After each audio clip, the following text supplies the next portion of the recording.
രാഹുൽ, കേരളം ചർച്ച ചെയ്ത ഒരു വലിയ വിഷയമായിരുന്നു PM ശ്രീ പദ്ധതിയിൽ ഒളിച്ചുപോയി ഒപ്പിട്ട സംഭവം എന്ന് പറയുന്നത്. CPI പോലും CPM-നോട് കടുത്ത രീതിയിൽ അമർഷം പ്രകടിപ്പിക്കുകയും അഭിപ്രായ വ്യത്യാസം രേഖപ്പെടുത്തുകയും ചെയ്ത ഒരു സംഭവം കൂടിയായിരുന്നു.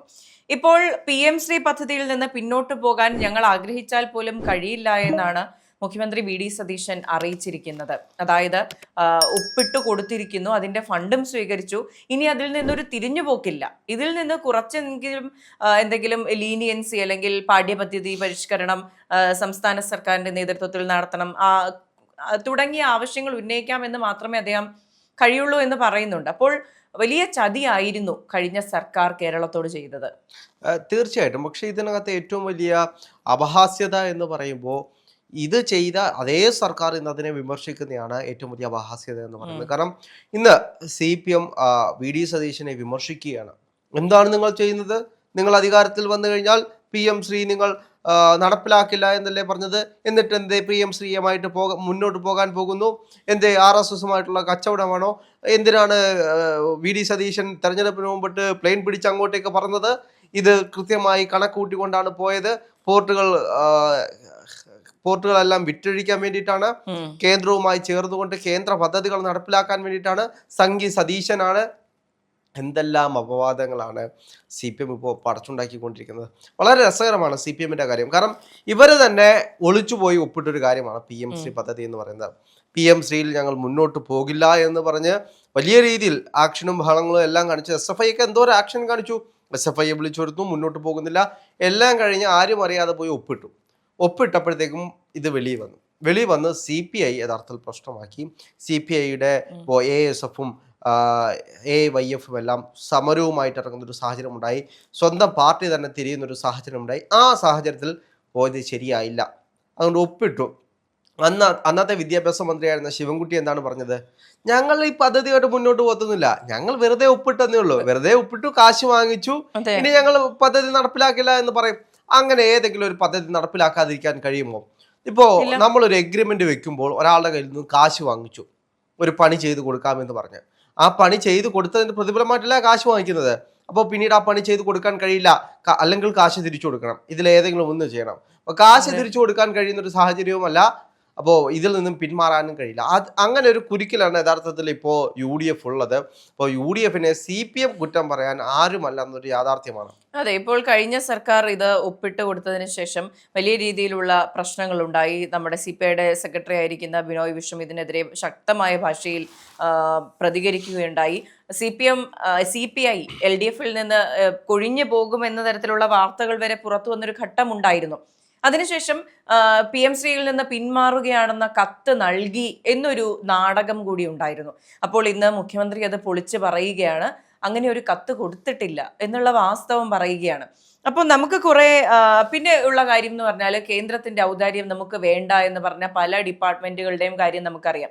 അന്ന് മുതലേ വിവരവും ബോധവുമുള്ള മനുഷ്യരെല്ലാം പറഞ്ഞിരുന്ന കാര്യമാണ്, കേന്ദ്രം തരുന്നത് ഔദാര്യമല്ല, അവകാശമാണ്. കേരളം PM ശ്രീയിൽ തന്നെ 1100 കോടി അത് കേരളത്തിന്റെ അവകാശമാണ് എന്നാണ് ഇപ്പോഴത്തെ മുഖ്യമന്ത്രി പറയുന്നത്. അതെ, കേരളം സ്ഥിതി ചെയ്യുന്നത് ഇന്ത്യ എന്ന മഹാരാജ്യത്ത് തന്നെയല്ലേ. അപ്പോൾ അതിൻ്റെ ഉള്ളിലെ സംസ്ഥാനങ്ങളിൽ ഒന്ന് എന്നുള്ള നിലയിൽ കേന്ദ്രത്തിന് ഫണ്ട് വിഹിതം കൊടുക്കാനുള്ള എല്ലാവിധ റെസ്പോൺസിബിലിറ്റി ഉണ്ട്. തരുമ്പോൾ അത് സ്വീകരിക്കേണ്ട കടമ നമുക്കുണ്ട്. കടമ എന്നുള്ളതിനേക്കാൾ അത് നമ്മുടെ അവകാശമാണ്. അത് വാങ്ങിക്കുന്നതിൽ തെറ്റൊന്നും ഇല്ല എന്നുള്ളത് തന്നെയാണ്.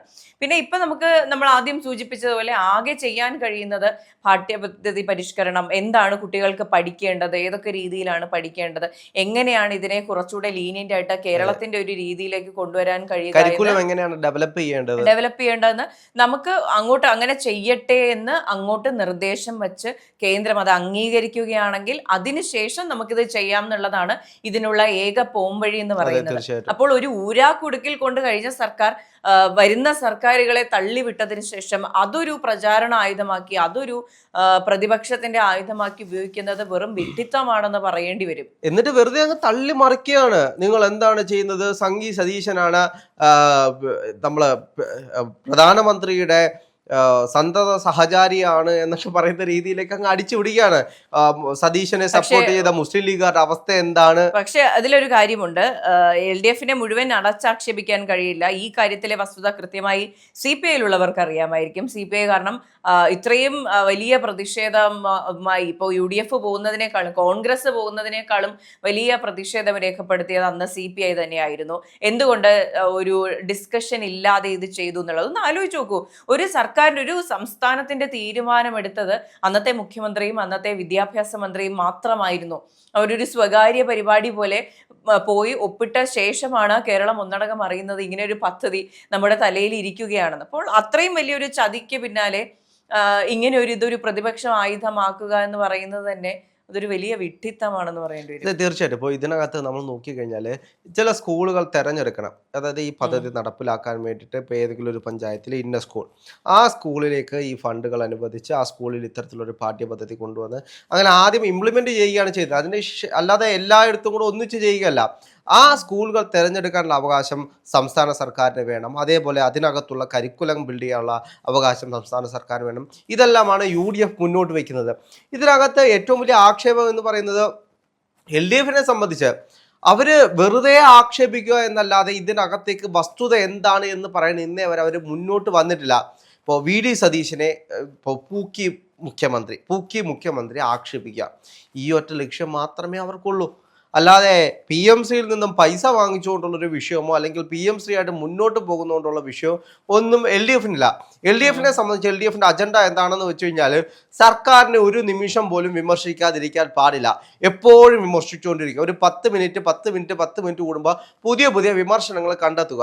അതിന് താൻ ചെയ്തിട്ടുള്ള തെറ്റുകളാണെങ്കിൽ പോലും അവർ ചെയ്തു കഴിഞ്ഞാൽ ആ തെറ്റിനെ വലിയ രീതിയിൽ വക്രീകരിച്ച് കാണിച്ചുകൊണ്ട് വലിയ വിമർശനങ്ങളാക്കി മാറ്റുക. ഇതാണ് യഥാർത്ഥത്തിൽ ഇപ്പോൾ CPM ചെയ്തുകൊണ്ടിരിക്കുന്നത്. ഇത് CPM-നെ 35 എന്നുള്ള സംഖ്യയിൽ നിന്നും അതിലും താഴേക്ക് കൊണ്ടുപോകാനേ സഹായിക്കുകയുള്ളൂ. ഇതിനകത്ത് ഏറ്റവും വലിയ വിഷയം എന്ന് പറയുന്നത് ഓരോ സമയവും ജനങ്ങൾ മനസ്സിലാക്കിക്കൊണ്ടിരിക്കുകയാണ് ഓരോ സാഹചര്യങ്ങളും അപ്പുറവും ഇപ്പുറവും നടന്നത് എന്താണ് എന്ന്.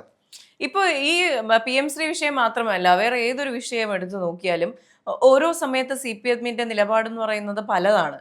ഇപ്പോൾ ഇന്ന് അനുകൂലിക്കുകയാണെങ്കിൽ നാളെ പ്രതികൂലിക്കുന്ന ഒരു രീതിയിലേക്കാണ് കാര്യങ്ങൾ പോകുന്നത്. ഇത് തന്നെയാണ് നമ്മൾ കഴിഞ്ഞ ത്രിതല പഞ്ചായത്ത് തെരഞ്ഞെടുപ്പ് സമയം മുതൽ പറഞ്ഞുകൊണ്ടിരുന്ന കാര്യം.